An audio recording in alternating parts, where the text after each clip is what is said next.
1. The Baal Shem Tov. Of all mystical movements, none captured the popular imagination as did Hasidism. At its peak, this movement literally had millions of followers. Although much has been written on Hasidism, its meditative aspects are usually ignored or missed. One reason for this is that this is a side that is not readily apparent, unless one has explored the earlier methods of Kabbalah meditation. Actually, however, it was its meditative practices more than anything else that gave Hasidism its great impetus and drew into its ranks many important Kabbalists.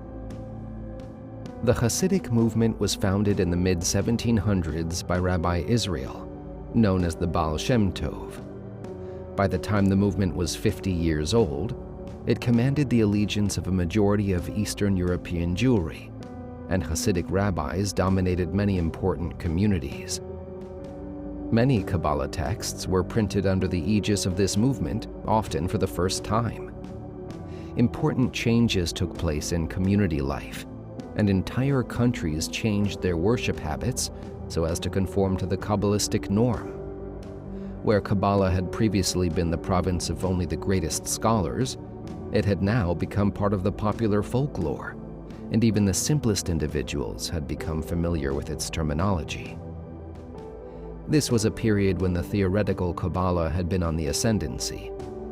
The Ramak and others of his school had earlier succeeded in expressing the Kabbalah as a tightly reasoned philosophy, and the Ari expanded this system, greatly enriching it. In Europe, such giants as Rabbi Joseph Ergas and Rabbi Moshe Chaim Luzzatto had lifted the Kabbalah to a level where it could compete with rival philosophical systems on their own logical ground.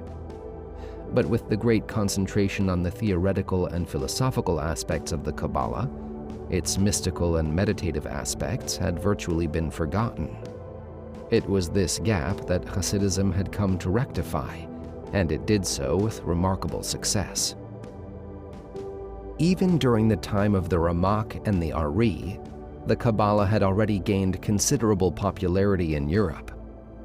Besides sending a significant number of great thinkers to the Holy Land, the expulsion from Spain had also greatly enriched Jewish life in Eastern Europe, particularly in Poland and Bohemia.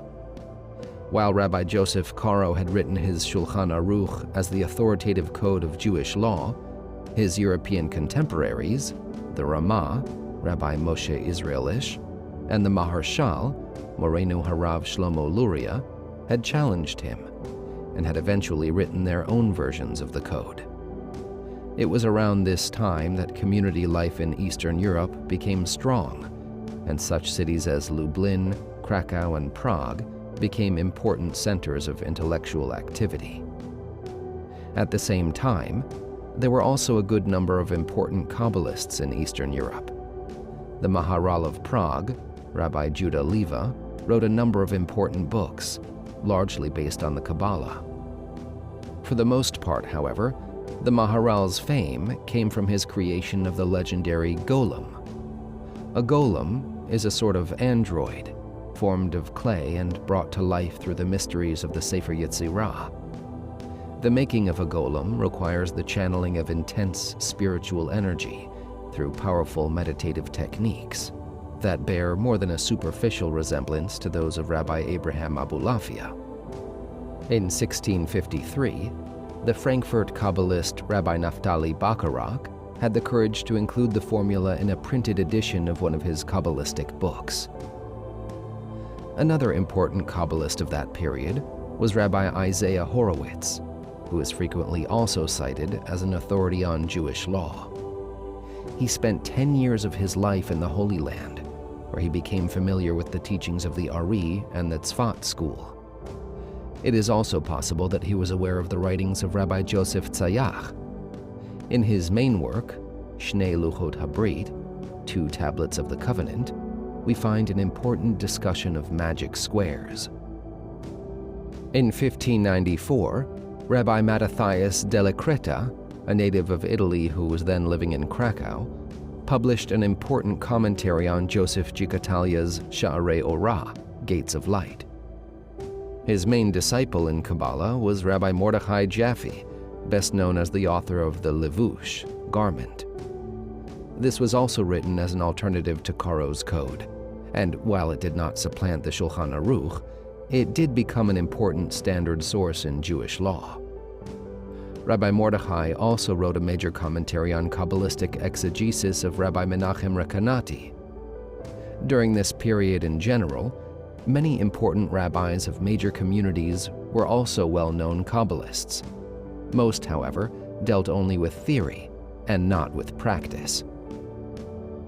Although very little is known of the origin of the Baal Shem Tov's system of Hasidic meditation, there are traditions, particularly well preserved by the Lubavitcher dynasty, that trace the history of the movement to this period. Although there has been some question as to the authenticity of these traditions, and they have been generally ignored by historians, they do have enough historical consistency to merit serious consideration. Most important here is a tradition regarding the Nistarim, a secret society of Kabbalists. Even the existence of this society was totally unknown to outsiders until it finally surfaced under the leadership of the Baal Shem Tov.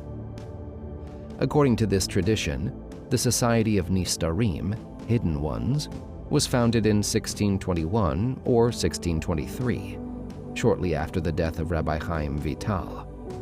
Its founder was Rabbi Eliyahu of Chelm, known as Eliyahu Baal Shem.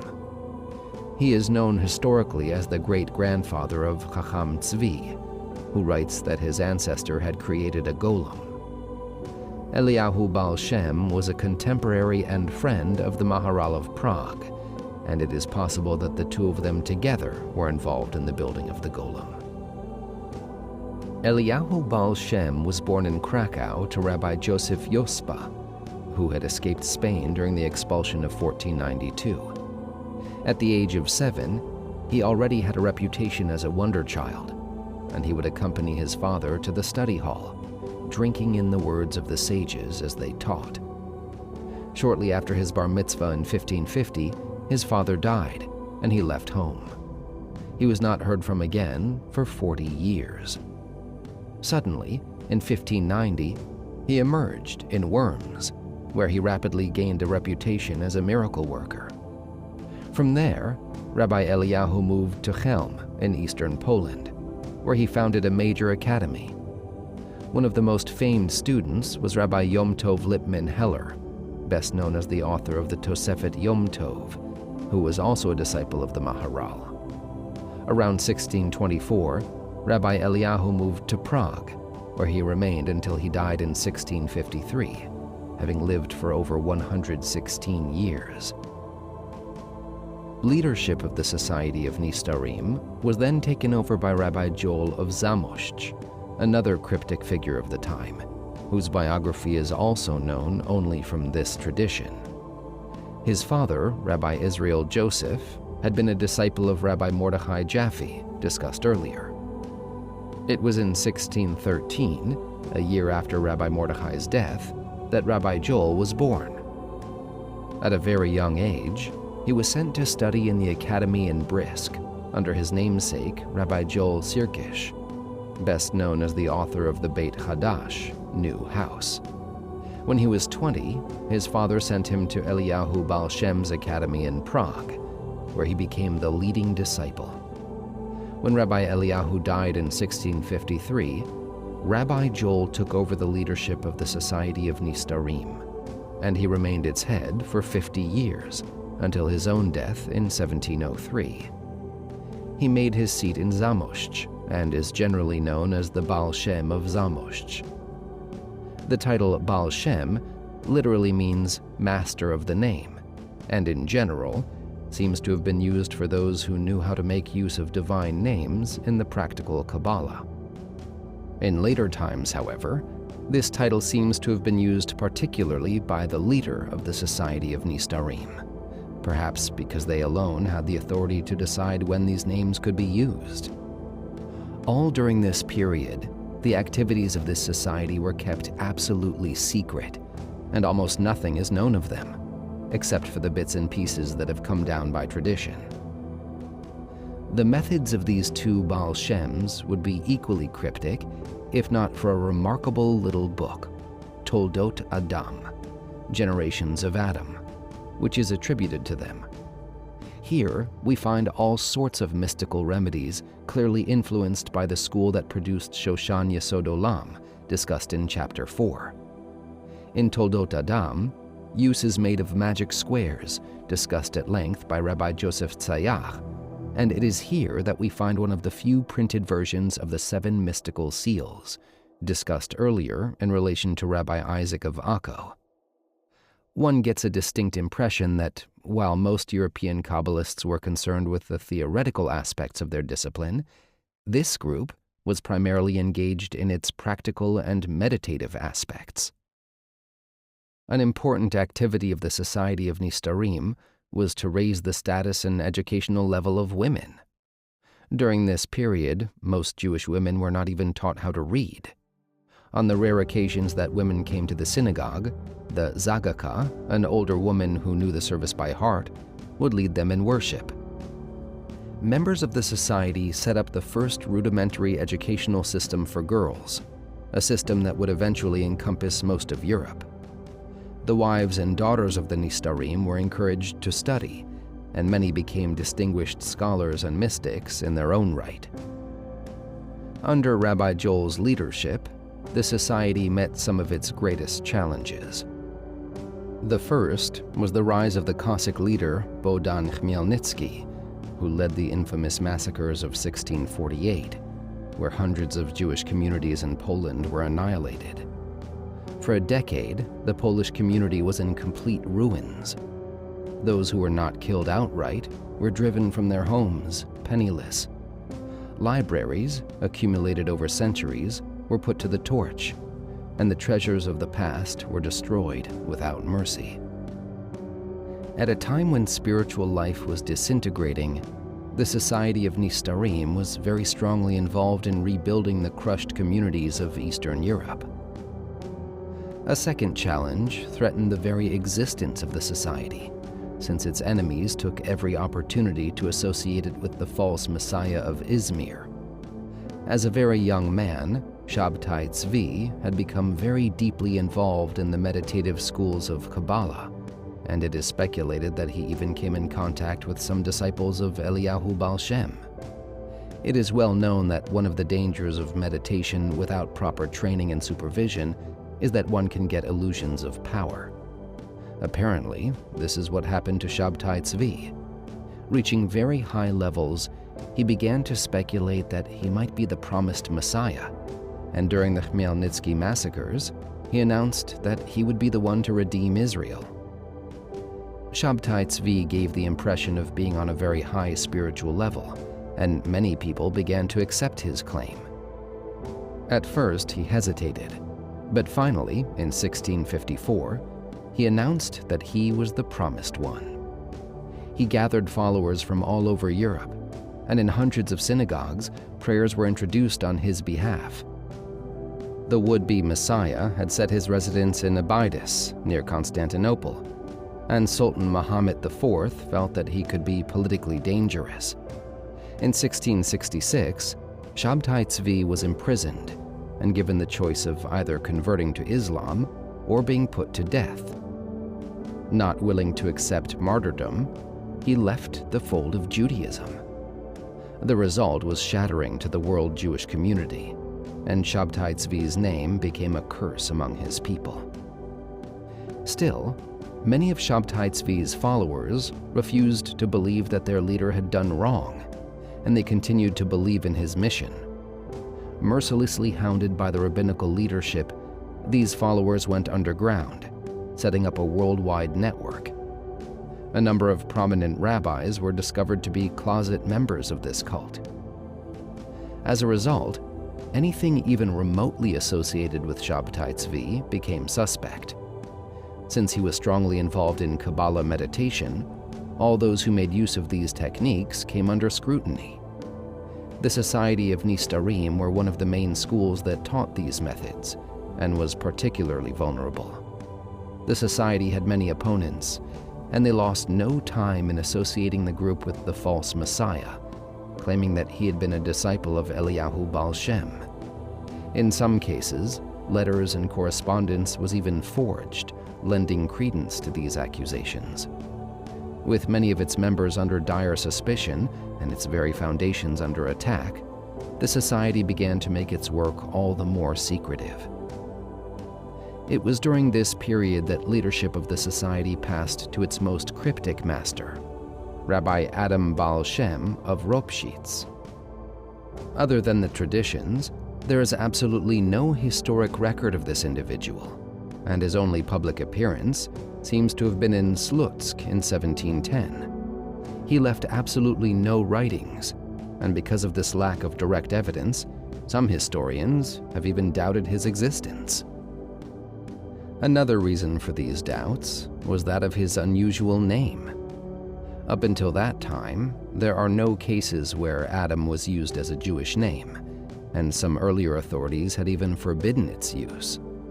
The same, however, was also true of the name Noah, and we also find no use of this name until the middle 1600s. By the 1700s, Noah had become a fairly common name, and there's also evidence that the name Adam was also in use. There may well be an important reason for this. According to our best calculations, Adam Baal Shem was born in 1655, a year after Shabtai Tzvi had announced his messiahship, but over a decade before he was exposed as a fraud. Even among those who rejected Shabtai Tzvi, this was a period of new hope, where people saw the rebuilding of Europe after the Khmelnytsky massacres. If the Messiah had not arrived, he would not be far off. Anticipating a new age, people began to make use of such names as Adam and Noah, since both of these individuals saw the beginning of a new world. In the case of Noah, the name has remained in use until today. This is in no way meant to imply that Rabbi Adam himself was ever in any way associated with the false Messiah. Quite to the contrary, as a young man he was a disciple of Rabbi Solomon Samuel of Polotsk, a vigorous opponent of all mysticism.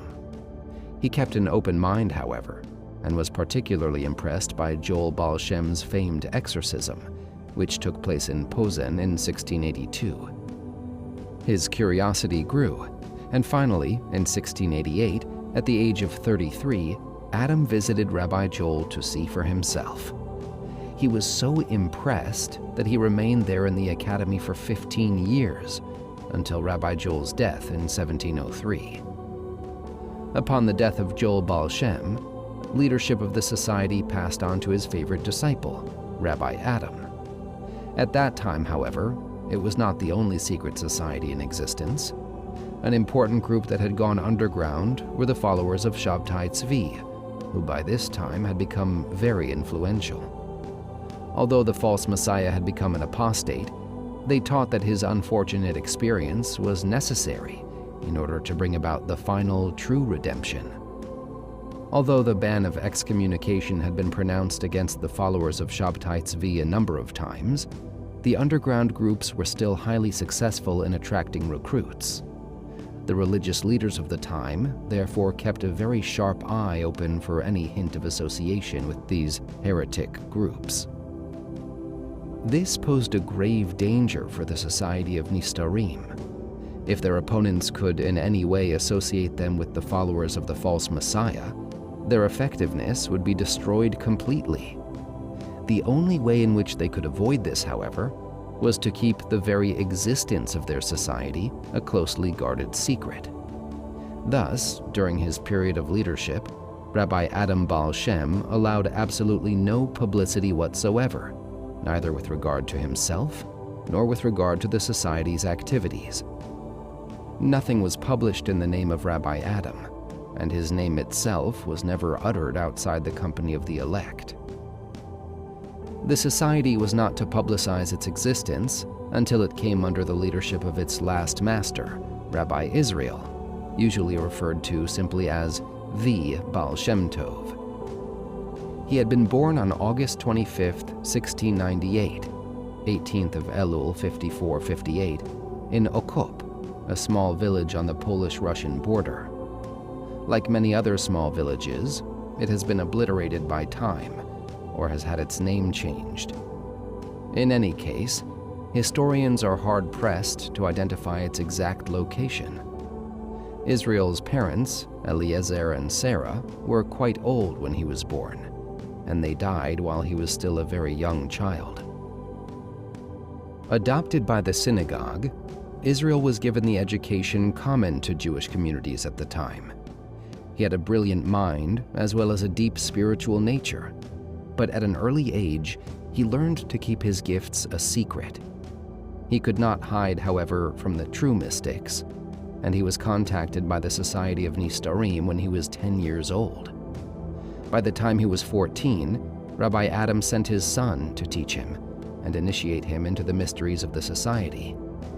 When he was 18, Rabbi Israel had already assumed a leadership role in the society, but to all outward appearances, he was nothing more than a simple synagogue caretaker. From Okop, Rabbi Israel moved to a town near Brody, where he was employed as a teacher of young children. He became acquainted with Rabbi Ephraim of Brody, who, almost inadvertently, became aware of the young man's unique gifts. Shortly before his death, Rabbi Ephraim arranged the engagement of Rabbi Israel to his daughter, Hannah. Rabbi Ephraim's son, Gershon of Kitov, was a leading rabbi in Poland, and was very much taken aback when Israel came to him asking for his sister's hand in marriage.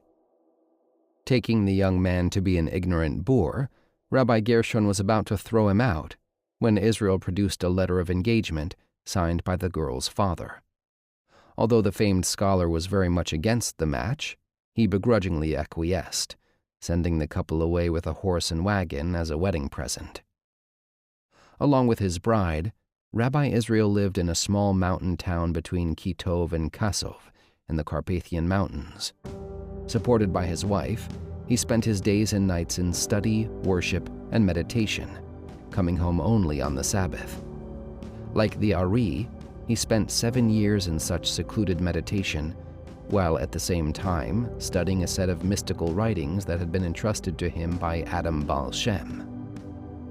There has been considerable speculation as to the nature of these writings, but in part at least, it is almost certain they consisted of Sefer HaTzoref, Book of the Smith, which had been written by Rabbi Herschel Tzoref. Although there is no mention of him in the Society's traditions, it appears that Rabbi Herschel had been a disciple of Eliyahu and Joel Baal Shem, and was a leading figure among the Nistarim. He was known as a saint, working as a silversmith by day, while spending his nights in worship, meditation, and Kabbalah study. Rabbi Herschel maintained that the Society should go above ground and openly refute the accusations of its detractors. Emphasizing this point, in 1666, the year of Shabtai Tzvi's apostasy, he began to publicly teach Kabbalah in Vilna. From there, he moved to Krakow, where his reputation as a saint grew. In the records of the Burial Society of Krakow, we find a note that states, "May God remember the soul of Rabbi Joshua Herschel Tzoref, who knew how to blend, Tzoref, the letters of the Torah. His soul left him with literal holiness and purity. He died as if by the kiss of God on 27 ER 5460, May 16, 1700. His teachings are also quoted in Kav HaYashar, The Straight Measure, one of the most popular devotional texts, first published in 1705. Along with many mystics of that time, Tzoref was accused of having associations with the followers of Shabtai Tzvi, and correspondence was even forged to prove these allegations. Such witch hunts, however, were very common at the time, and everything dealing with the Kabbalah was suspect. There is a manuscript of Abulafia's Chaye Olam Haba, Life of the Future World, that attributes the authorship to Shabtai Tzvi, and his name also appears in an important manuscript of Shoshan Yesod Olam. Since Rabbi Herschel's Sefer HaTzoref followed the methods of tziruf advocated by Abulafia, it too became suspect. This Sefer HaTzoref still exists in manuscript, in the hands of the Karliner Hasidim. It is some 1,400 pages long and consists of revelations like those of Rabbi Isaac of Akko, as well as considerable word manipulation, reminiscent of Abulafia's methods. This manuscript has an interesting history. Upon the death of the Baal Shem Tov, it found its way into the hands of his grandson, Rabbi Aaron of Tutyev. A copy was made by Rabbi Isaiah Dinovitz, a disciple of the Mezritcher Maggid, and it was eventually given over to the Karliner dynasty. After ending his period, Rabbi Israel served for a while as teacher and ritual butcher in Koslowitz. In 1734, upon the death of Rabbi Adam, he was chosen by the society to be its new leader. Announcing to his brother-in-law, Rabbi Gershon, that the time had come for him to reveal himself, he settled in Tulust, where his fame quickly spread. From there, he moved to Mezhbish, in the western Ukraine, where he remained until his death in 1760. It was in Mezhbish that his teachings began to spread, and it was also here that he gained his main disciples. Attracting not only the common man, his disciples soon included some of the greatest minds of Europe. Most important of these were Rabbi Dov Ber, the Mezritcher Maggid, and Rabbi Joseph Jacob of Polonia, the most faithful recorder of the Baal Shem Tov's teachings. It is well established that the Baal Shem Tov was highly involved in meditation and spiritual ascent. One of the most remarkable documents regarding this is an epistle written to his brother-in-law, Rabbi Gershon, who was then in the Holy Land. While it does not describe his methods, it does provide a good idea of the type of spiritual levels reached by the Baal Shem Tov. The Epistle. On Rosh Hashanah 5507, September 15th, 1746, I made an oath and elevated my soul in the manner known to you. I saw things that I had never before witnessed since the day I was born.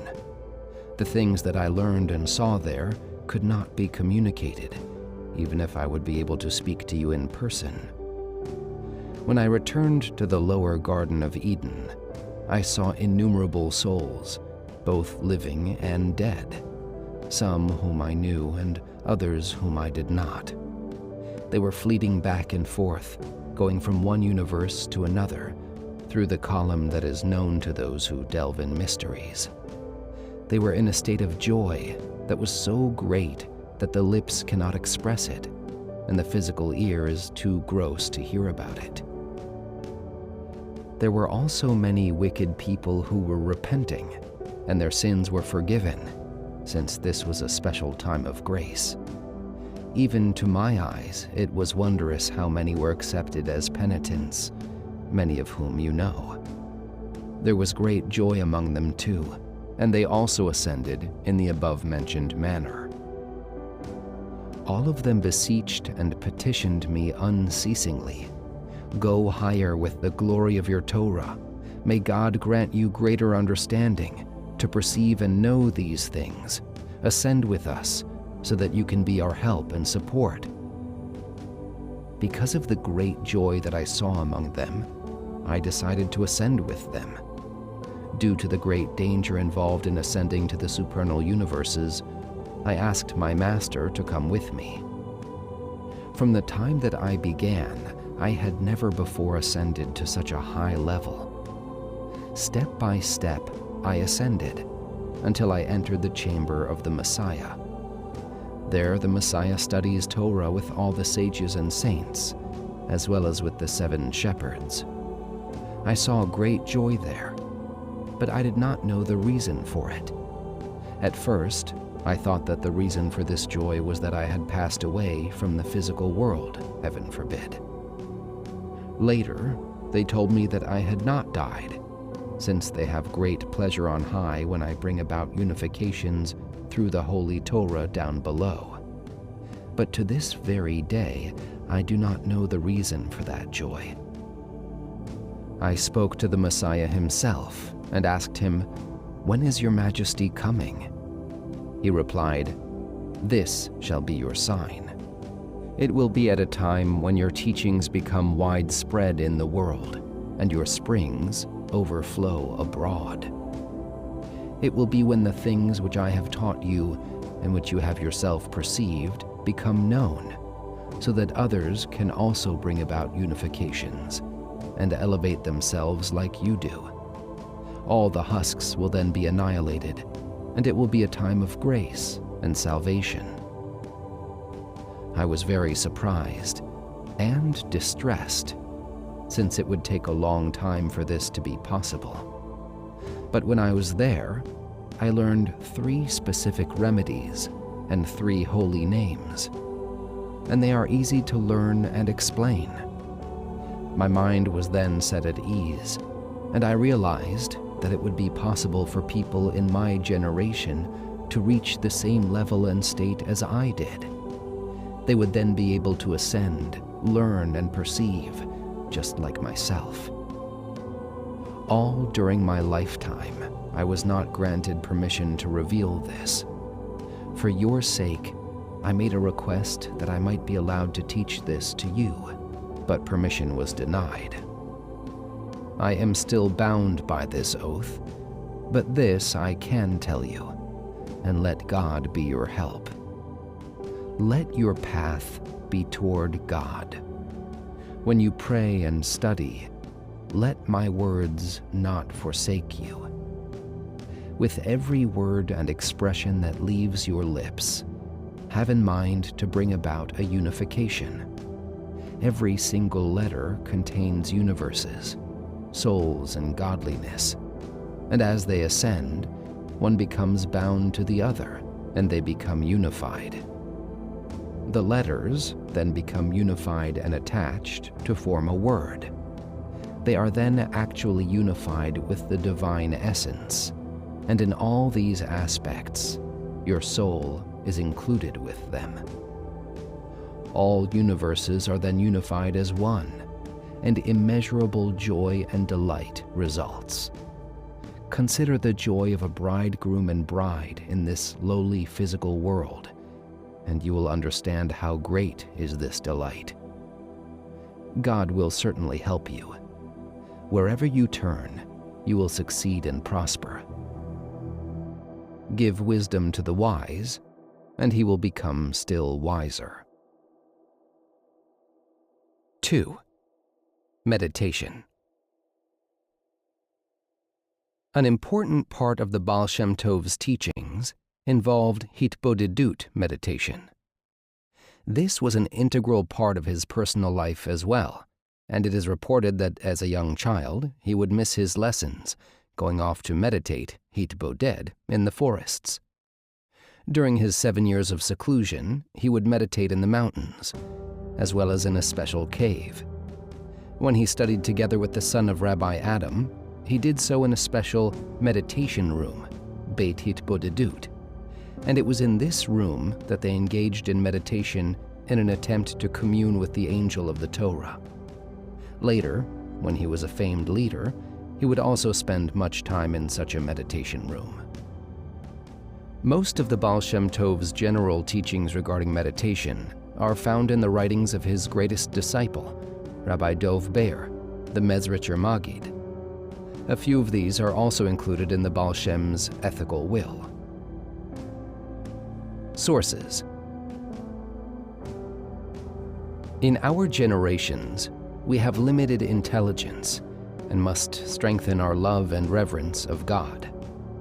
In your mind, you must therefore constantly meditate, hitboded, on the love and reverence of God. Even when you are studying, it is good to pause occasionally and to meditate in your mind. This is true even though it may take time from your sacred studies. In your mind, constantly meditate, hitboded, on the divine presence. Have no other thought in your mind other than your love, seeking that the divine presence should bind itself to you. Constantly repeat in your mind, "When will I be worthy for the light of the divine presence to dwell with me?" You can lie in bed and appear to be sleeping, but at that time, you can actually be meditating, hitboded, upon God. When you wish to enter a high state of meditation, hitbodedut, you should have someone else with you. When a person does this while alone, he can be in great danger. 2 people should therefore be together, and one should meditate, mentally secluded with his creator.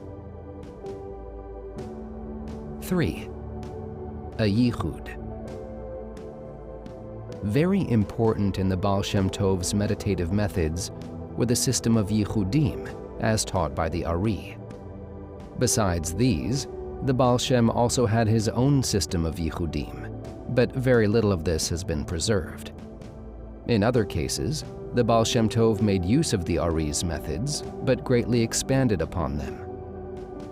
One of the very few samples of the Baal Shem's yichudim that are known involve a meditation for the mikvah. We have quoted the Ari's kavanah for immersion earlier, and it is instructive to compare it to the meditation of the founder of Hasidism. A yichud for immersion. When you enter the mikvah, meditate on the name Kuf Nun Aleph. This is the number 151, and is the name Ehyeh expanded with Hays. This has a numerical value of 151, the same as that of mikvah. It is important that you contemplate that the physical mikvah in which you are immersing, in itself, is actually the name Kuf Nun Aleph, through the sequence of spiritual descent. Immerse once, and while you are underwater, meditate on the name Kuf Nun Aleph. Now, meditate on the name Aleph Gimel Lamed Aleph. This is the name that is related to the strengths. It emanates from the initial letters of the phrase in the Amidah, "You are strong for the world, O Lord. Ata Gibor Le'olam Adoshem." Immerse a second time and meditate on this name.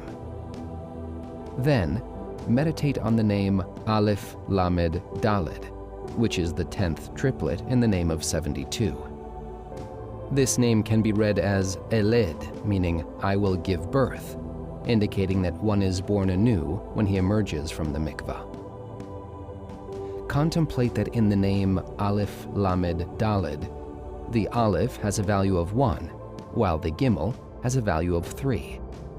Added together, these 2 letters have a value of 4, the numerical value of Daled. The Aleph and Gimel of Aleph Gimel Lamed Aleph therefore combine to form the Daled of Aleph Lamed Daled. Immerse a third time and meditate on the name Aleph Lamed Daled. Then immerse a fourth time, and while your head is underwater, meditate on the 2 names, Aleph Lamed Daled, and the expansion of Ehyeh, intertwining the 2 together. Now, meditate on the subject of your prayer. Contemplate that it is inside this name, and it is being attended to as you elevate it. Then, immerse a 5th time, and meditate on the 2 names Aleph Lamed Daled, and the simple name Ehyeh, intertwining the 2. Then, meditate that you are elevating the subject of your prayer to the highest level of binah, understanding. Everything is then transformed into pure love and mercy. 4. States of consciousness. Although the earlier meditative Kabbalists occasionally discuss their experiences, they provide very little theory regarding states of consciousness. One of the first to speak specifically of states of consciousness appears to be the Baal Shem Tov. The 2 states of consciousness that he discusses are Mochin de Gadlut and Mochin de Katnut, or more commonly, simply Gadlut and Katnut. These terms are somewhat difficult to translate. The word Mochin literally means brains, and in the Ari's terminology refers to mentalities. In the context used by the Baal Shem, however, the term Mochin actually should be translated states of consciousness. Gadlut means maturity or greatness, while Katnut means immaturity or smallness. Actually then, the best way to translate Mochin de Gadlut would be expanded consciousness, while mochin de katnut would be constricted consciousness. Within the general theory of meditation, it is known that an important goal of this practice is to bring a person to a state of expanded consciousness. These are actually borrowed terms. When the Ari speaks of the Partsuf of Zeir Anpin, he expands upon its development, which is outlined in the most mysterious Zoharic texts, the greater and lesser Idras. In its development, the Partsuf of Zeir Anpin goes through stages of birth and growth. Like a human being, this Partsuf can thus be in a state of immaturity, as well as one of maturity. The immature state is called katnut, while that of maturity is called gadlut. As the Partsuf matures, so does its mentalities. It is in this context that we find the terms mochin de katnut and mochin de gadlut in their original meaning. Mochin de katnut denotes the immature mentalities of Zeir Anpin, while mochin de gadlut denotes the mature mentalities. This anthropomorphism is to be taken symbolically rather than literally, and the states of immaturity and maturity do not exist in different time spans. Both states exist at all times and are responsible for different effects in the lower world. The Ari expresses it in this manner. The power of forgetfulness in man is a result of these immature mentalities, mochin de katnut. One must transmit mature mentalities, mochin de gadlut, to Zeir Anpin. When this is accomplished through one's deeds, he causes the immature mentalities to descend to the female Partsuf. The immature mentalities which are derived from the name Elohim is thus expelled and removed completely from Zeir Anpin. If a person can do this, he will then have a wondrous memory and will comprehend all the mysteries of the Torah. Since Zeir Anpin is the supernal man, everything in this Partsuf also has a counterpart in man. The Baal Shem Tov therefore taught that these states of immaturity and maturity in Zeir Anpin parallel different states of consciousness in the human mind. In man, these are the states of expanded and constricted consciousness. When a person is in a state of expanded consciousness, he is enlightened in all walks of life. He has realized the vanity of the mundane world and the greatness of the spiritual. Everything that he does is with a different awareness, whether it is eating and drinking, worship, or study. The idea is discussed often in the teachings of the Baal Shem Tov.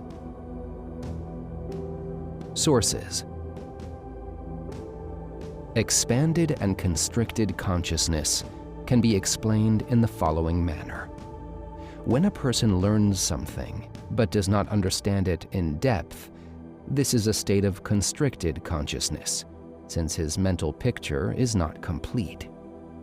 But when he grasps something with enthusiasm and full understanding, then he is on the level of expanded consciousness, bound to the highest levels. Similarly, there are states of expanded and constricted consciousness in prayer and all other observance. When a person is in a state of expanded consciousness, he has great joy in the study of Torah and worship of God. When a person is in a state of constricted consciousness, he cannot worship with reverence and love, but must force himself to do so without joy. This state is the mystery of constricted consciousness. When a person follows his desires and the ways of his heart, then he is in a state of constricted consciousness. This is the mystery of the verse, "I have made you small, constricted, among nations. You are very despised." Obadiah chapter 1, verse 5. Expanded consciousness is when one involves himself in the great mysteries of the future world and despises all worldly things. Even when a person falls from his level, he should try to remain attached to God with a small thought. For sometimes, there is a level of constricted consciousness on high, even in Zeir Anpin. But through this constricted consciousness, one can attain expanded consciousness. This is like a coal. If even a small spark remains, one can fan it into a large flame. But when the spark is extinguished, fanning no longer helps. Similarly, if one does not remain attached on high at all times, at least with a small thought, the fire in his divine soul can be completely extinguished. Sometimes, the holy spark of the divine presence in a person's soul expands until it can literally place words in his mouth. He does not speak voluntarily, but words are automatically expressed from his mouth. This is a very high level. This phenomenon, however, can also come from the other side. When this occurs, the person becomes insane. Sometimes, you can only worship with constricted consciousness. Then, you do not enter into the supernal worlds at all. Still, you can realize that God is close and that the whole earth is filled with His glory. Isaiah chapter 6, verse 3. At such a time, you are like a small child whose intellect has just begun to develop. But even though you are worshiping while in a state of constricted consciousness, you can still worship with great attachment. Even though you are in a state of constricted consciousness, if you bind yourself closely to the divine presence, you can instantly transport your thoughts to a supernal universe. You are then actually in that supernal universe, since a person is where his thoughts are. If you were not in that supernal universe, then your thoughts would also not be there. Man consists of matter and form, body and soul. The soul constantly has a burning desire to attach itself to God.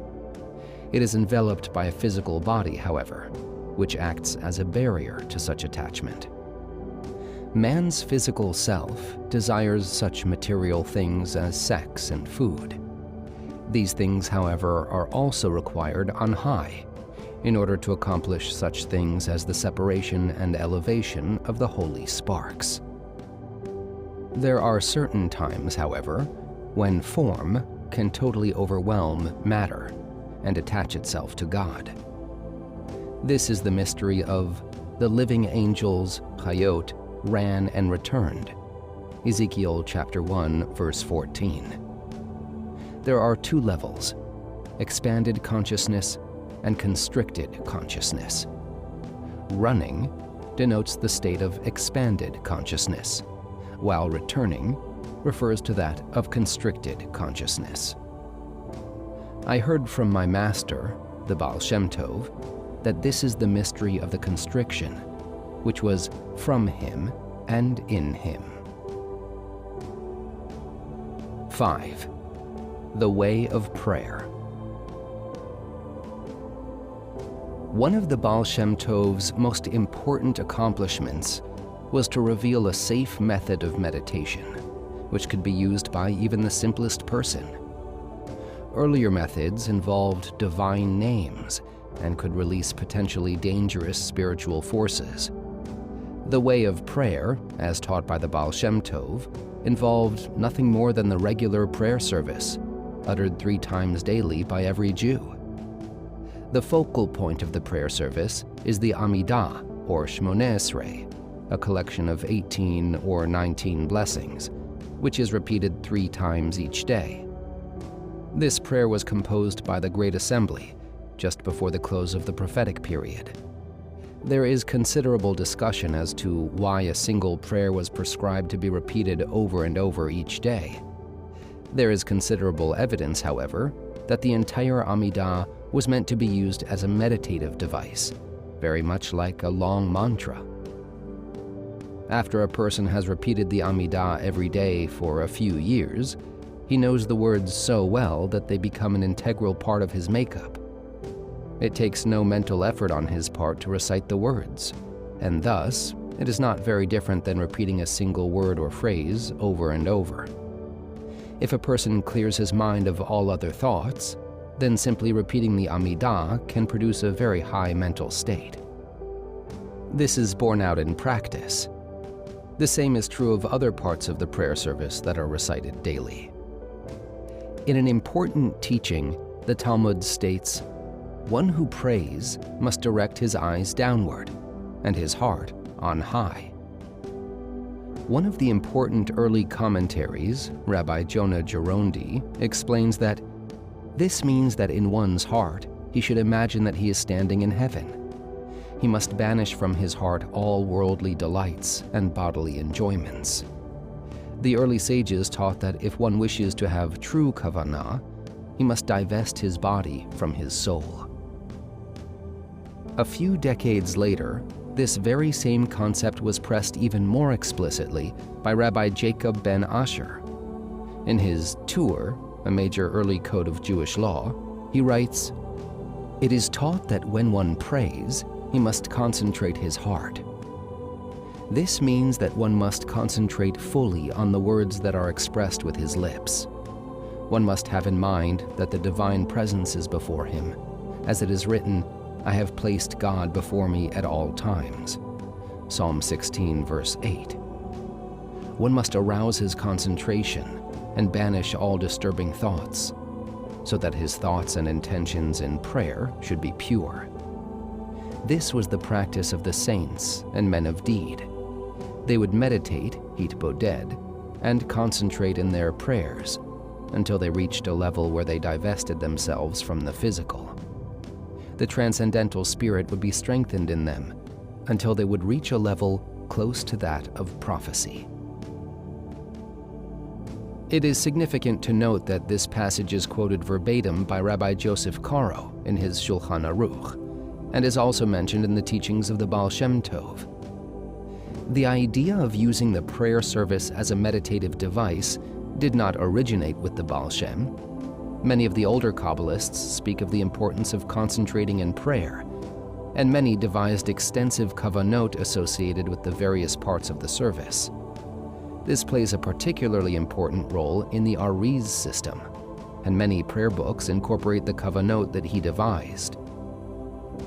This system of kavanot reached its zenith among the Sephardic Jews under the leadership of the renowned Kabbalist Rabbi Shalom Sharabi. He devised elaborate charts, looking almost like mandalas, for many key words in the prayer service, greatly expanding upon the Ari's system. His methods are still used by members of the Beit El Academy in Jerusalem, who often spend as much as 4 hours in the daily morning service. Much simpler than this was the method of the Baal Shem Tov. It could be used by anyone, from the greatest Kabbalist to the simplest individual.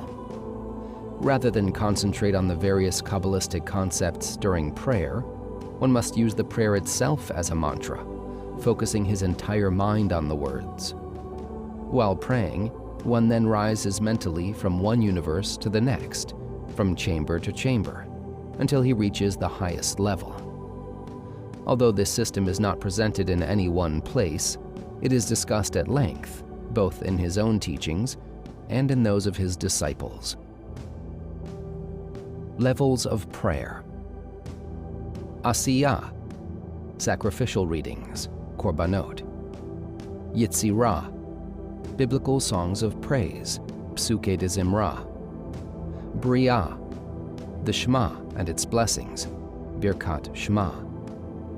Atzilut, the Amidah.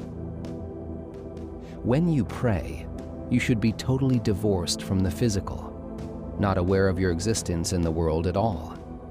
Then, when you reach the level where you are not cognizant whether or not you are in the physical world, you should certainly not have any fear of extraneous thoughts.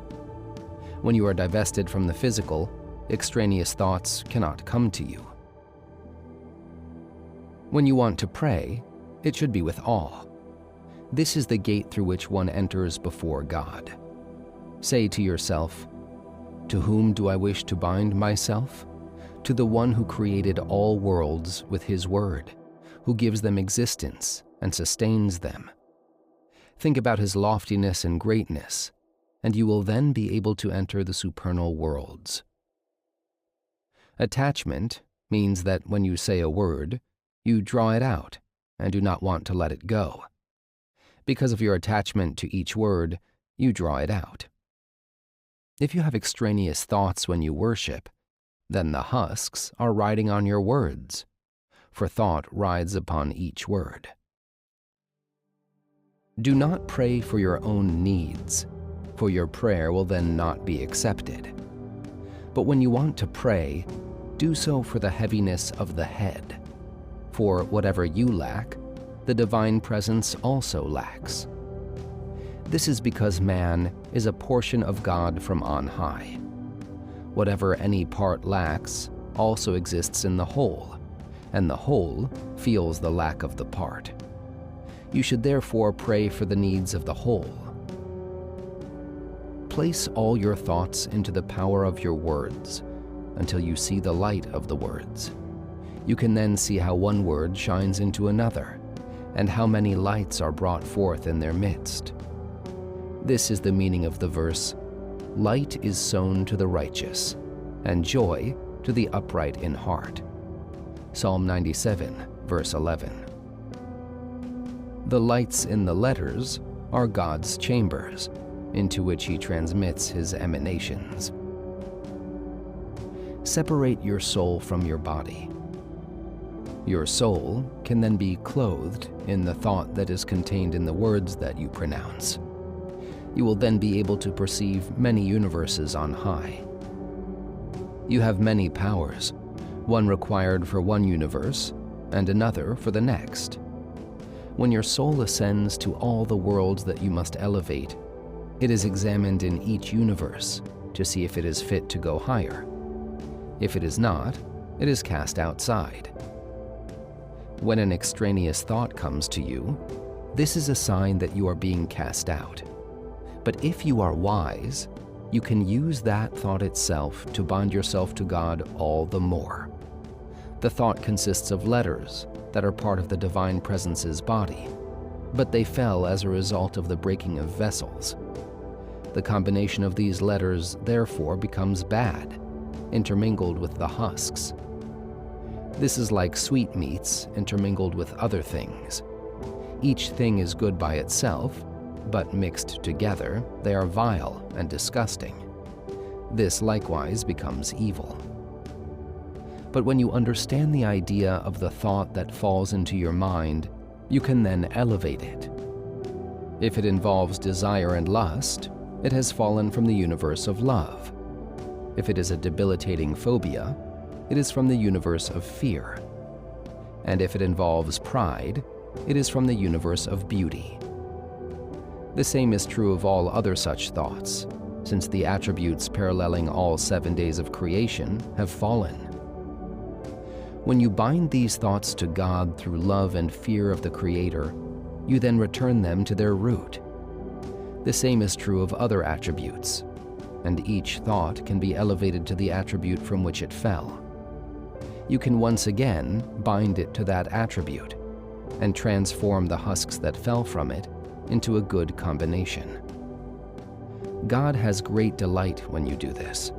It is like a royal prince who is kidnapped.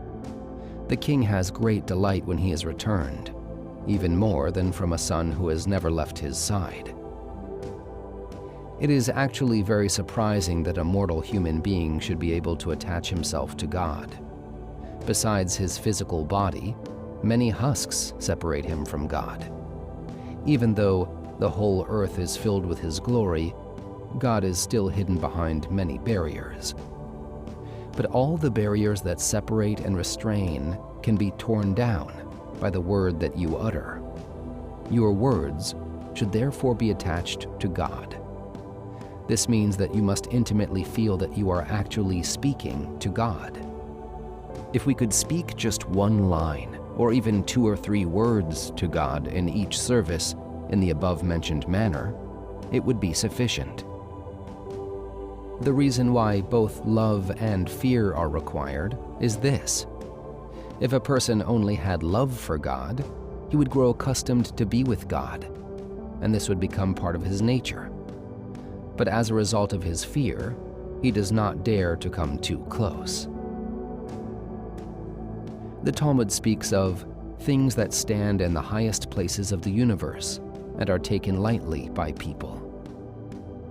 The Baal Shem Tov explained that the results of prayer are often manifest in the highest places of the universe and not in the physical world. It is for this reason that prayer is taken lightly by people, since they think that their prayer is in vain. The truth, however, is that all prayer has an effect. Our main link to God is through words of Torah and prayer. Every single letter in these words has an inner spiritual essence.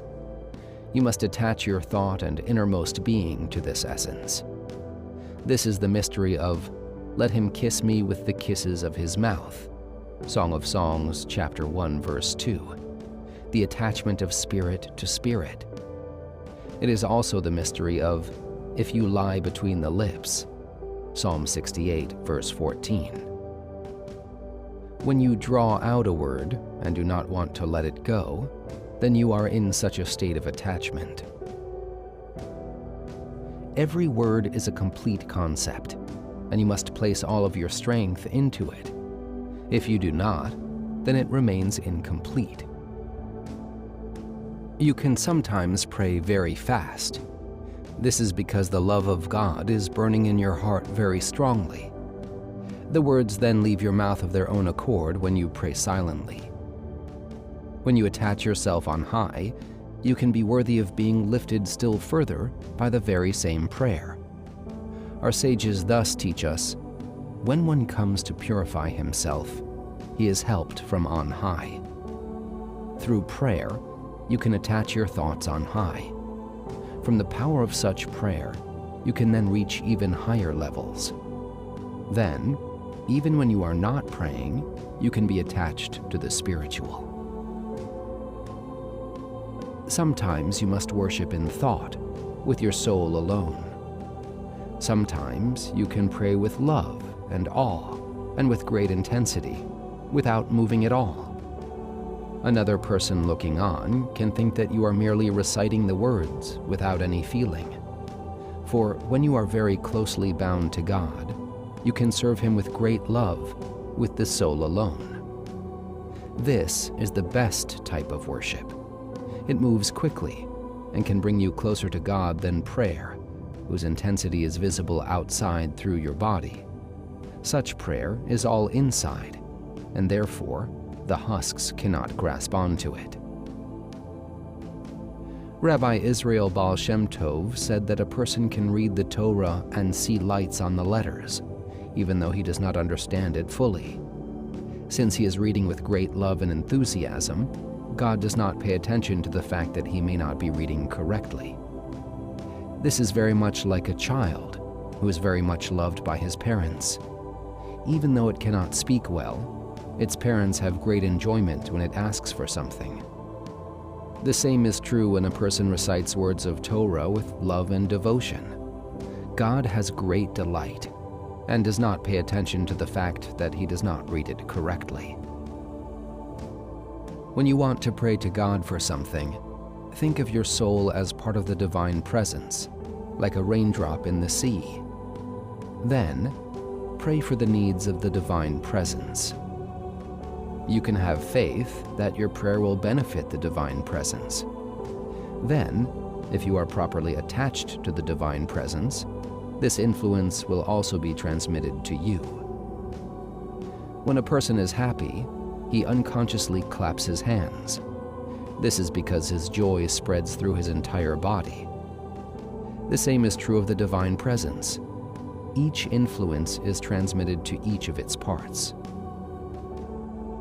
There are times when you feel that you cannot pray. Do not give up even trying that day. Instead, strengthen yourself all the more and arouse your awe of God. This is very much like a king in battle who must disguise himself so as not to be recognized by the enemy. Those who are wise are able to recognize the king by his motions. Those who are less wise can still recognize the king, since he is always surrounded by extra guards. The same is true when you cannot pray with devotion. You should know that the king is there, and you are encountering his additional guards. The only reason why you cannot come close to the king is because of this great protection surrounding him. You must therefore fortify yourself with reverence, great strength, and additional intensity in order to break through this barrier and come close to God. If you are successful, you will then be able to pray with the greatest possible feeling. It is found in the writings of the Ari that the concept of one day's prayers is not the same as that of the next day. The concept of our daily service therefore changes every day until the arrival of the Messianic age. Our sages therefore say, if one's prayers are fixed, this is not a supplication. I heard from my master, the Baal Shem Tov, that this can be proven through the extraneous thoughts that enter one's mind during worship. These thoughts come from the broken vessels and the 288 sparks that one must separate each day. These extraneous thoughts enter one's mind during prayer in order that he rectify and elevate them. The extraneous thoughts of one day, however, are not at all the same as those of the next. This evidence should be obvious to one who considers it. When extraneous thoughts come to you during study or prayer, you should break these thoughts down and attach yourself to God. In this manner, you can rectify the holy spark that is in each particular thought. This is like a person who is counting money while his children are being held for ransom. They come to him and say, "You have money, ransom us." We are taught, when one comes to purify himself, he is helped from on high. This is somewhat difficult to understand, for it does not seem to apply to all who want to purify themselves. Sometimes you may want to pray with great enthusiasm before God. You make many preparations, so your prayers should be just right. Still, when you are in the depths of prayer, you are disturbed by extraneous thoughts. You may then wonder, where is this help from on high? You have made every possible preparation, cleansing your thoughts so that you should pray in purity. Why then are you disturbed by these extraneous thoughts? Actually, however, this itself is God's help. God sends you these thoughts in order that you should elevate them. These thoughts do not come by chance, but in order that you should elevate them to their root. Thus, for example, you may have an extraneous thought involving some evil love or fear. You must then push aside this thought and attach yourself to the love and fear of God, completing your prayers with great enthusiasm. You can then elevate the spark of holiness out of the husk of evil in that thought.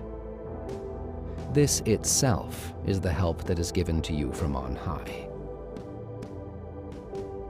I heard from my master, the Baal Shem Tov, that even after Rabbi Nehunya ben Hakana knew all the Kabbalistic meditations associated with prayer, he would still pray like a small child.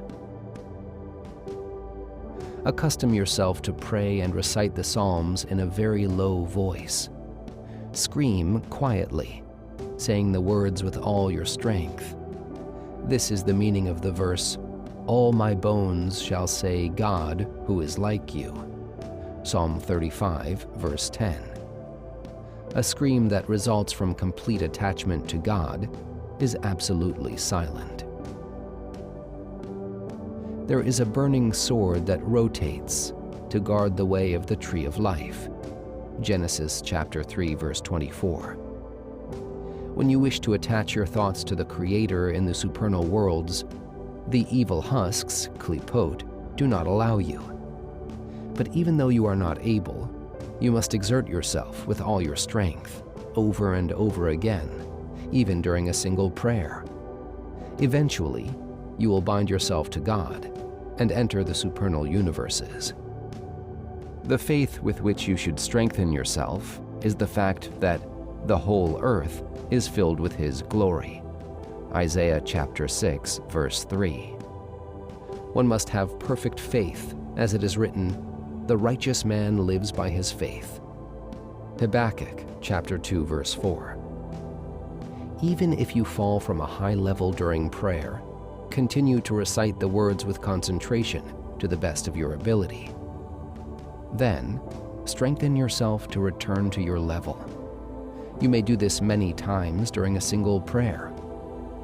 First, pronounce the word itself. This is the body. Then place a soul in the word.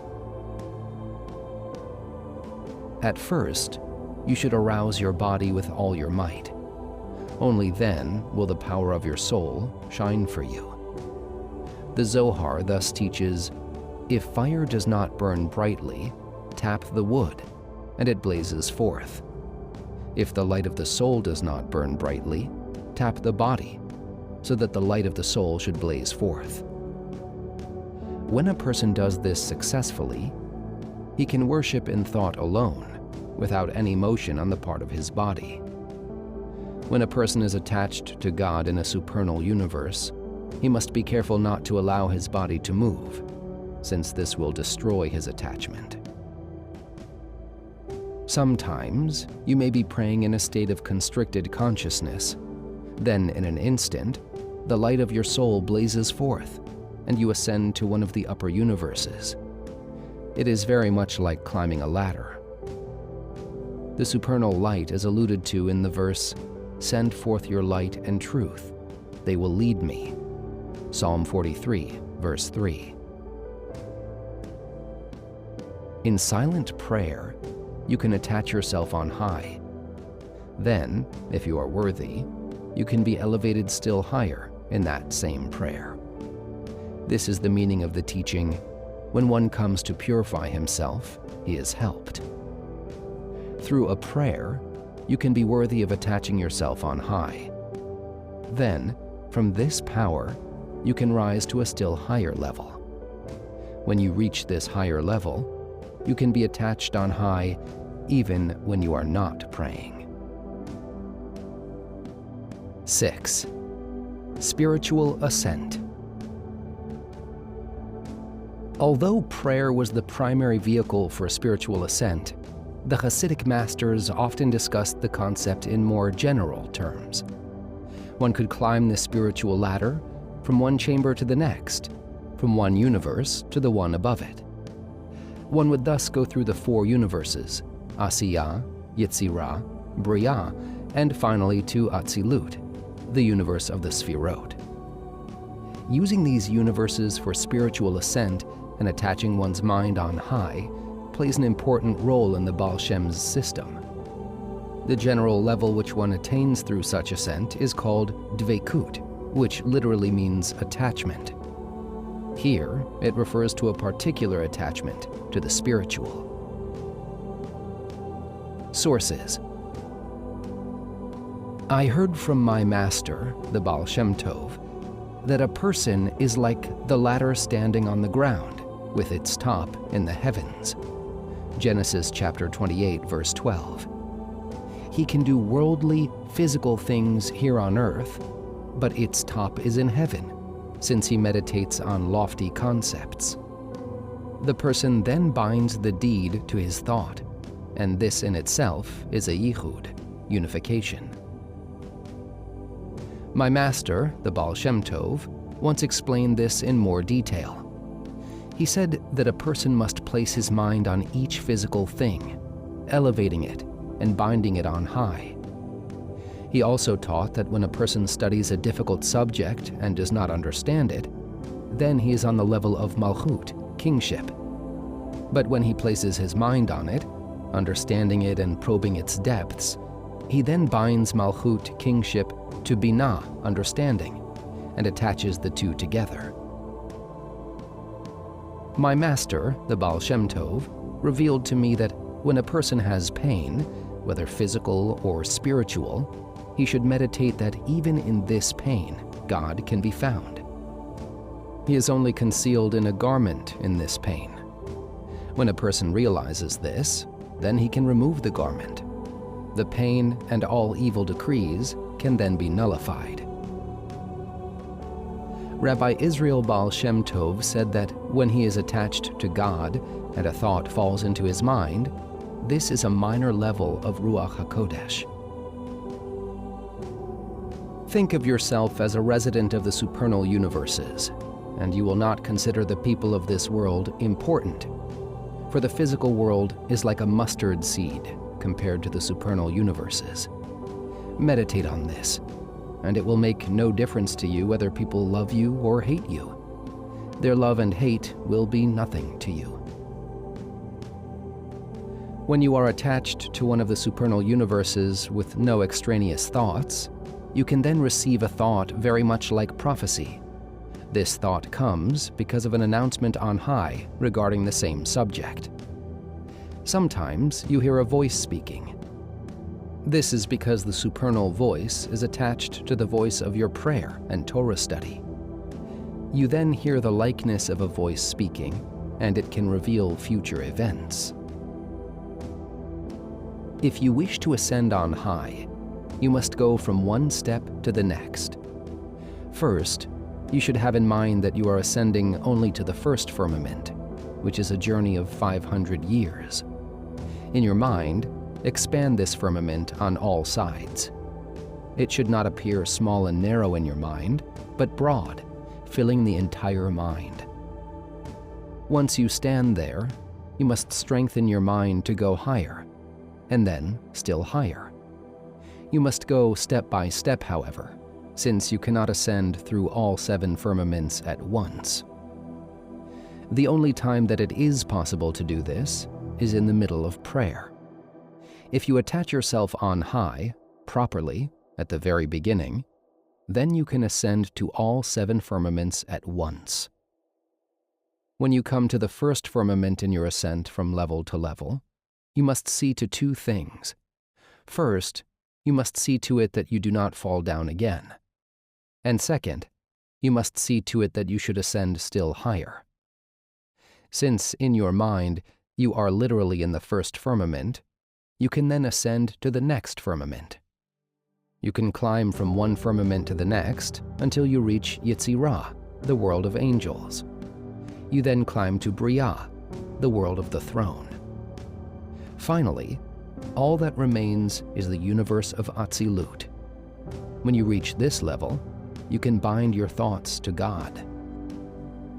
When you desire to ascend, you will first see the form of a man and an image of dogs.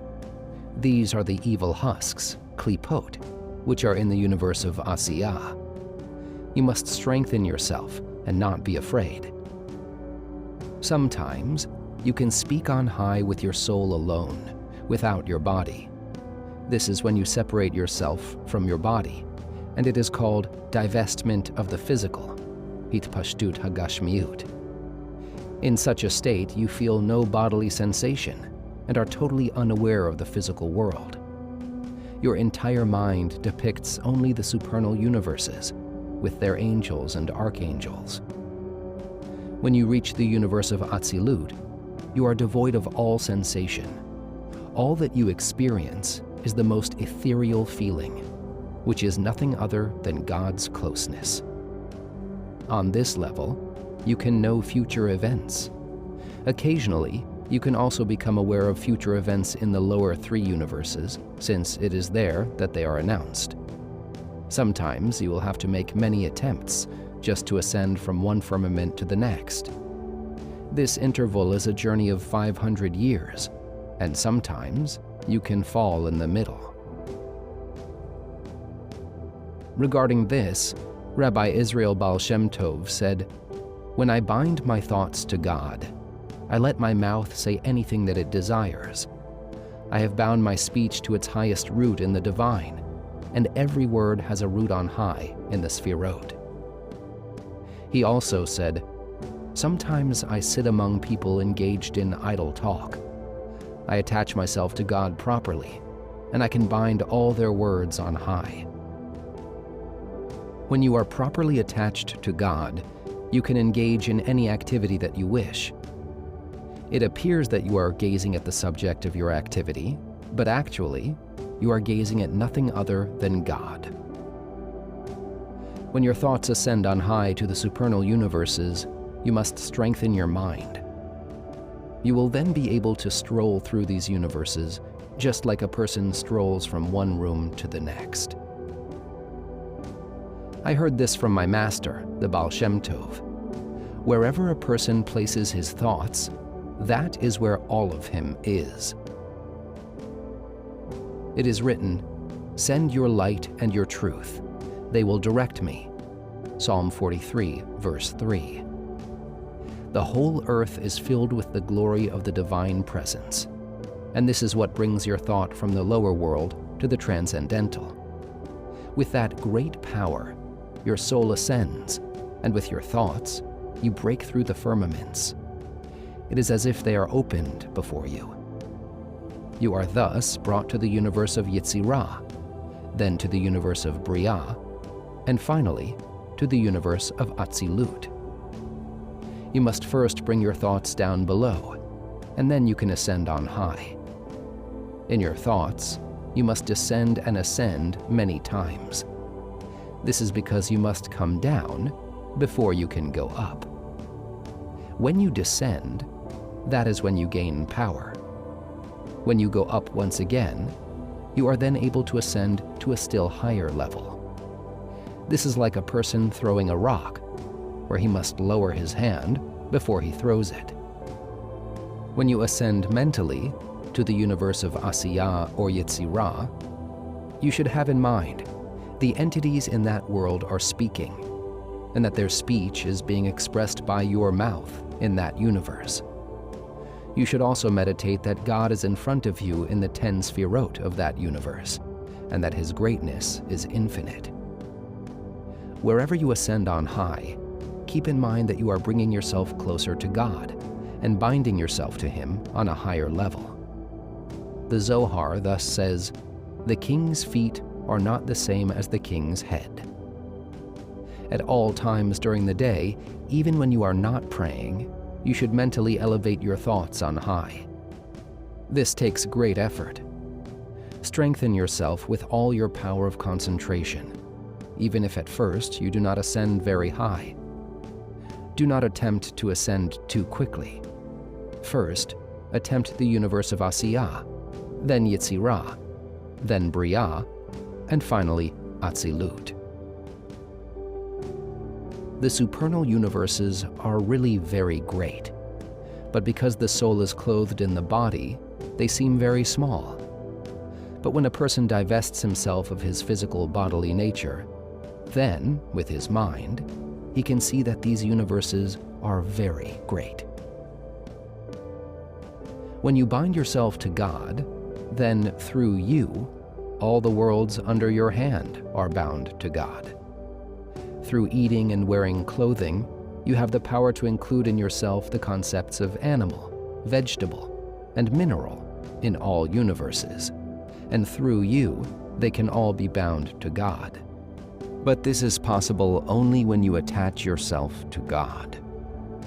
When a person does not believe with absolute faith that through his words and attachment to God, he can accomplish such things, then nothing at all is actually accomplished on high. It is therefore written that the angel who wrestled with Jacob touched the hollow of his thigh. Genesis chapter 32, verse 26. This means that the angel took away his faith. Faith is all important. Many people love and fear God, but still they accomplish nothing on high because they lack absolute faith. It is written, "The living angels ran and returned." Ezekiel chapter 1, verse 14. I heard the following explanation of this from my master, the Baal Shem Tov. Everything has a burning desire and longing to return and attach itself to its root. The soul, therefore, also constantly desires to attach itself to its root on high. The soul would thus want to constantly satisfy this longing through worship and Torah study. If the soul were to constantly experience this ardor, it would totally nullify itself. Totally swallowed up in God, it would revert to the state that existed before the world of rectification came into being. This is the mystery of the graves of desire, where out of longing and desire, the people were totally nullified in the infinite essence, and thus ceased to exist. as discussed in Brit Menucha. God, therefore, arranged that man should have to occasionally engage in his worldly needs. He must eat, drink, and earn a livelihood to some degree, even though he is willing to make do with little. At these times, he is prevented from worshiping God, and the soul can rest.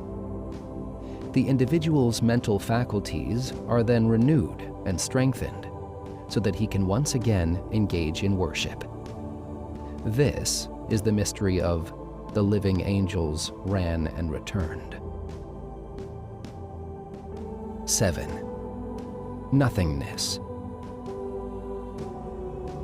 In classical meditation, the most difficult path is undirected meditation. This is a path where one must totally clear one's mind of all thought and sensation, whether physical or spiritual. All that one experiences on this level is absolute nothingness. It is significant to note that in classical Kabbalah, the highest spiritual levels are also referred to as Ayin, literally nothingness. Thus, the universe of Bria literally refers to the level that is called creation. Creation, however, is defined as bringing forth something from nothing. The level above Bria, from which it emanates, must therefore be considered nothing. It is in this context that the universe of Atzilut is often referred to as nothingness. This term is also used to denote Keter, crown, the highest of the Sfirot in Atzilut. With regard to Chokhmah, wisdom, the second highest Sfirah, it is written, "Wisdom comes into being from nothing," Ayin. Job chapter 28, verse 12.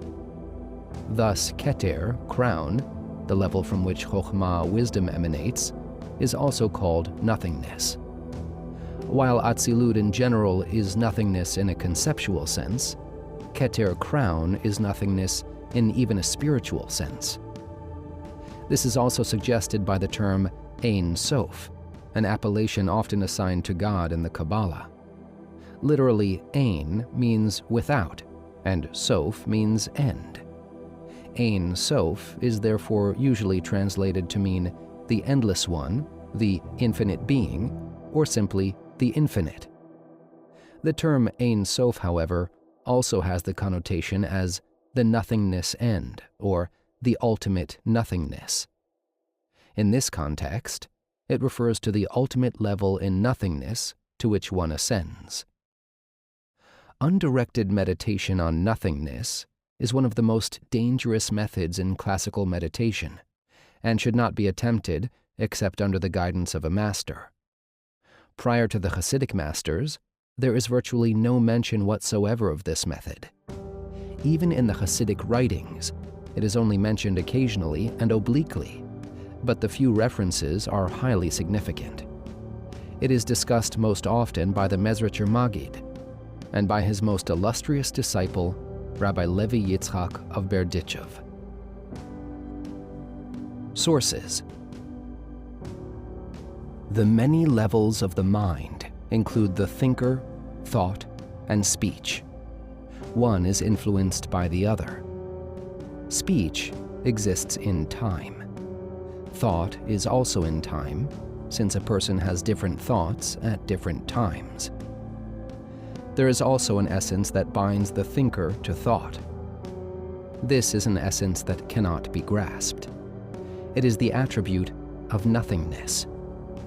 It is often referred to as the Hyli, the state between potential and realization. An egg becomes a chicken. There is, however, an instant when it is neither chicken nor egg. No person can determine that instant, for in that instant, it is a state of nothingness. The same is true of the transition of thinker to thought, or of thought to speech. It is impossible to grasp the essence that unites them. In order to bind them all together, one must reach the level of nothingness. Moses thus said, "If nothingness, erase me." Exodus chapter 32, verse 32. The Israelites had bowed down to the golden calf, and had been blemished by idolatry. What Moses wanted to do was elevate them back to their original level. He therefore brought himself to the level of nothingness, and wishing to go still higher, he prayed, "Erase me." When he reached the highest level, he was able to bind all things on high.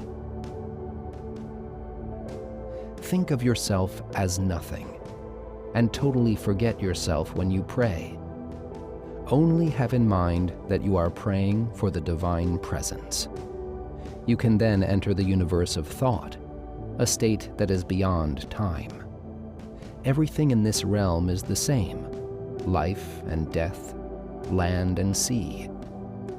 But in order to enter the universe of thought, where all is the same, you must relinquish your ego and forget all your troubles. You cannot reach this level if you attach yourself to physical, worldly things. For then, you are attached to the division between good and evil, which is included in the 7 days of creation. How then can you approach a level above time, where absolute unity reigns? Furthermore, if you consider yourself as something and ask for your own needs, then God cannot clothe himself in you. God is infinite, and no vessel can hold him at all, except when a person makes himself like nothing. Levels of existence. Atzilut, nothingness, chokhmah. Bria, thought, binah. Yetzirah, speech, the next 6. Asiyah, action, malchut.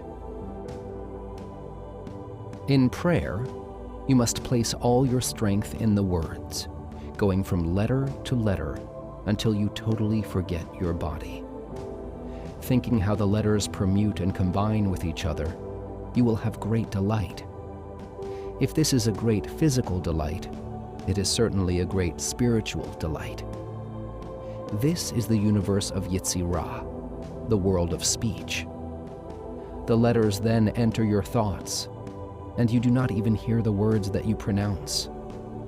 This is the universe of Bria, the world of thought. You then come to the level of nothingness, where all your senses and physical faculties are nullified.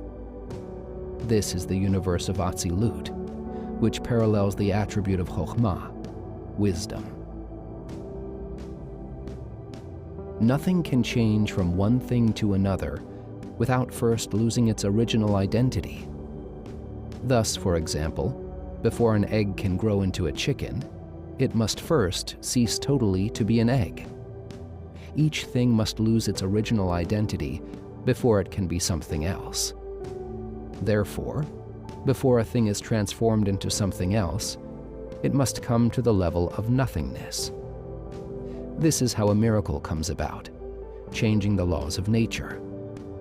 First, the thing must be elevated to the emanation of nothingness. Influence then comes from that emanation to produce the miracle. When a person gazes at an object, he elevates it into his thought. If his thought is then attached to the supernal thought, he can elevate it to the supernal thought. From there, it can be elevated to the level of nothingness, where the object itself becomes absolute nothingness. This person can then lower it once again to the level of thought, which is somethingness. At the end of all levels, he can transform it into gold. God is boundless. This means that there is nothing physical that can hinder his presence. He fills every element of space in all universes that he created, on all levels, and there is no place devoid of him. When a person ascends from one level to the next, but still wants to attain more, then he has no limits and is literally like the infinite. This person then has the attribute with which to grasp the seed transmitted from the infinite being. But when a person says, "That which I can grasp is sufficient for me," he then only aspires to the straw and chaff, which are the husks. Man is primarily his mind. It would be natural for something which is mind to only bind itself to mental concepts. One should therefore keep in mind this thought: why should I use my mind to think about physical things? When I do this, I lower my mind by binding it to a lower level. It would be better for me to elevate my mind to the highest level by binding my thoughts to the infinite. Even physical things must serve the Creator in a spiritual manner. It is thus taught, "They are my slaves, and not slaves of slaves."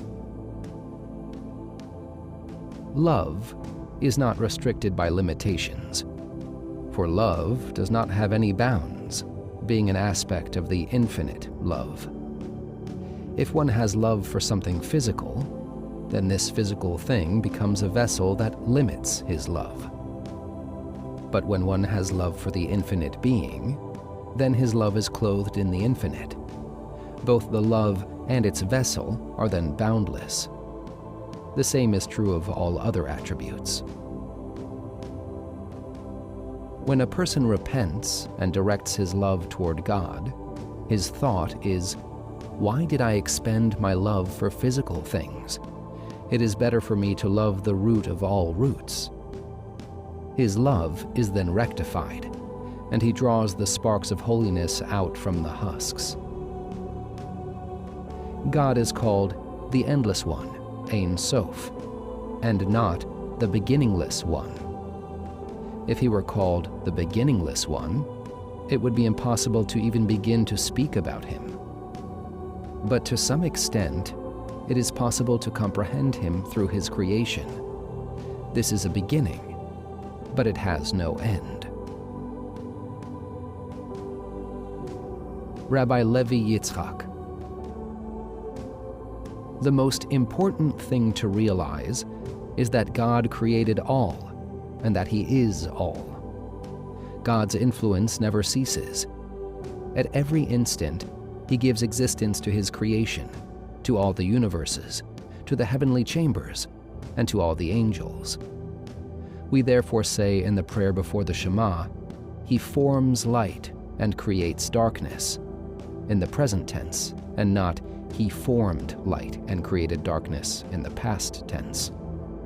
We say that God creates in the present tense because every second he creates and gives existence to all that is. Everything comes from God.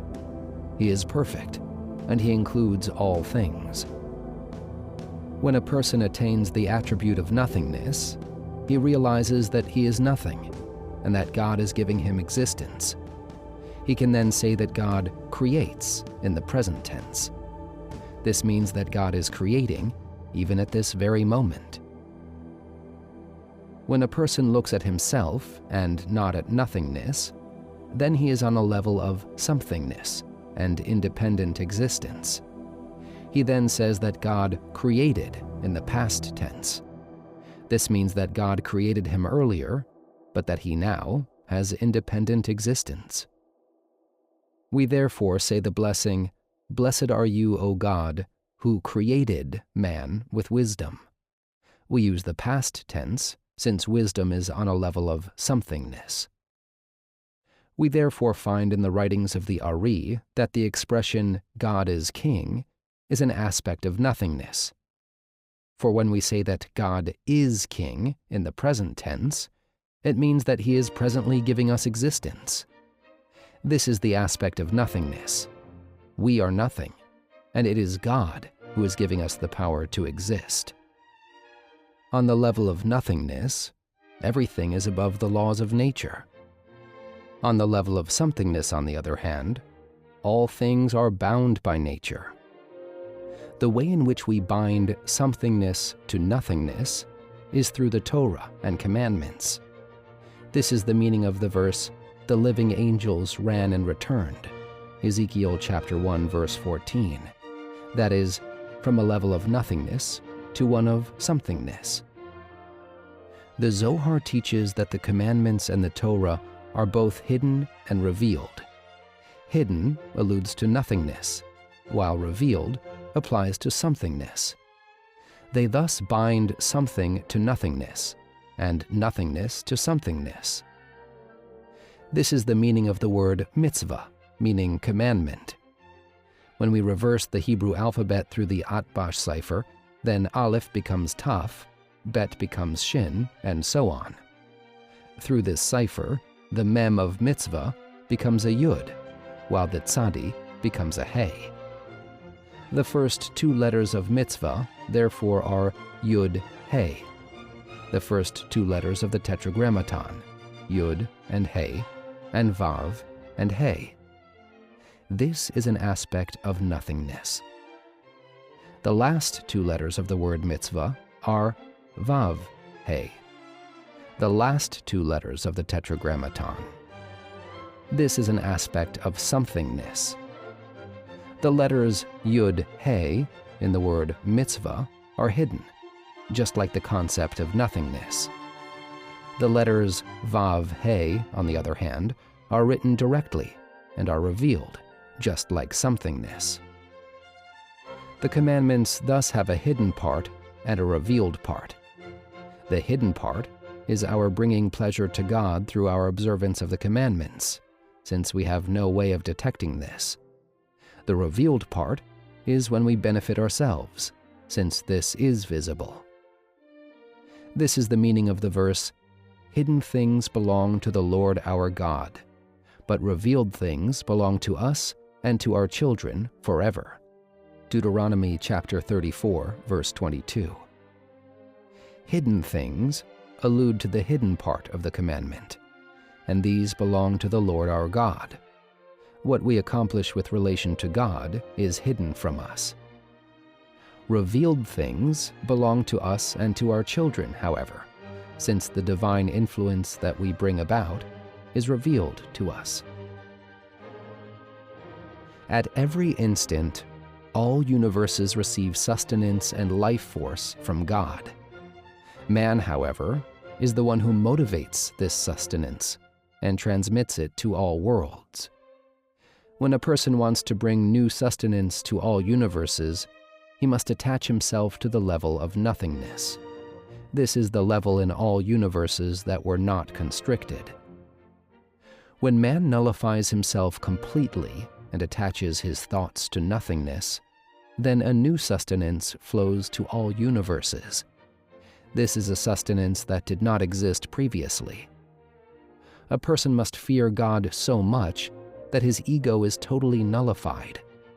Only then can he attach himself to nothingness. Sustenance, filled with all good, then flows to all universes.